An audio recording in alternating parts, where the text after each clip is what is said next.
Hi, it's Julie with Dinair, and today I want to show you how to do your own foundation. It's super easy, and it may take you about 10 minutes in the beginning, then you'll go down to 7 minutes and 5 minutes, and before you know it, within 2 minutes you'll be out the door. So let's start and I'll show you how. We want to pick a color within our shade range, and I happen to be in the fair range. So I'm going to use olive beige and vanilla, and we're going to mix these two colors together. So you want to shake them up so you hear the little mixing balls. Do that to both of them. We're going to add in the vanilla. I did about 6 drops of vanilla. About 4 drops of olive beige. To spray foundation, we want to be at the proper pressure. So we want to turn our compressors on to 12 o'clock. Now you start to feel the air come out of the airbrush. This is normal. It's what we call a continuous airflow airbrush. We're going to block off the airflow and gently pull back on that lever. And you'll start to see the bubbles start to form. That means we're mixing our color. Then what we want to do is always spray onto a tissue so you can see the color and you know your brush is spraying properly. It's important to start less with the foundation and add as you need.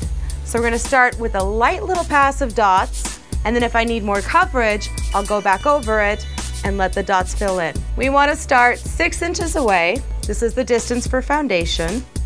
And we start moving before we pull back on the lever. And just gently pulling back on the lever, we're going to dispense a tiny bit of makeup at a time. And then when you get it in around the eyes, you want to go ahead and open the natural folds in the skin and just spray into the lines.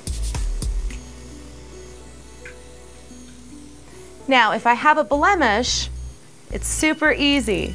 All we do is get in really close with the airbrush, and what we're going to do is we're just going to gently rock the lever very lightly to dispense a tiny bit of makeup at a time. This will cover the blemish within a matter of seconds. We don't want to look for makeup, but we want to look for the change in the skin. This is my eraser. And you're not really going to see the makeup go on, so you need to watch for that change to happen and then stop. You know, important that you start small and build the coverage as you go. The makeup is water-based, it dries on contact, it's rub-proof, and it's a 24-hour wear makeup. Now that I'm all done spraying my foundation, I want to spray in a little bit of the Moist and Dewy, just 1 to 2 drops to give it that extra glow.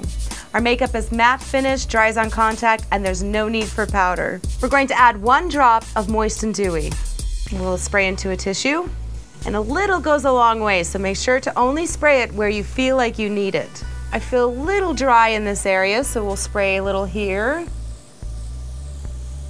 We want to avoid the T-zone because this is where I usually get oily throughout the day. And if you have oily skin, you actually can skip on the Moist and Dewy.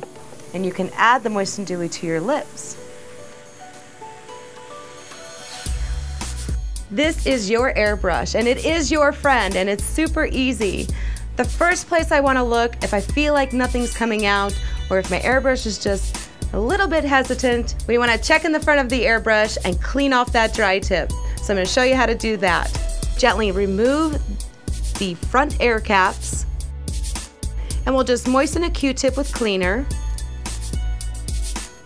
And we're going to roll and clean off the tip of the needle. We want to roll all 4 sides. This is getting all the dry makeup off the tip of the needle so your brush won't hesitate when you pull back on the main lever. Then we just simply replace the air caps. If you feel like you have dry makeup in the front end of your airbrush, we can go ahead and put cleaner in the tip here.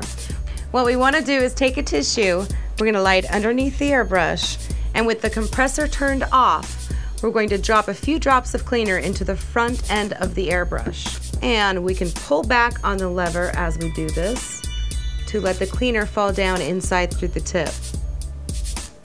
And do this again and pull the lever back. Now we want to turn the compressor on and spray out cleaner we have inside the airbrush.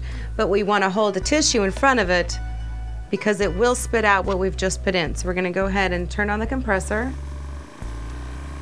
and spray out the remaining cleaner. I hope this has been helpful, and if you have any questions, please feel free to call the number on the screen or visit our web at airbrushmakeup.com.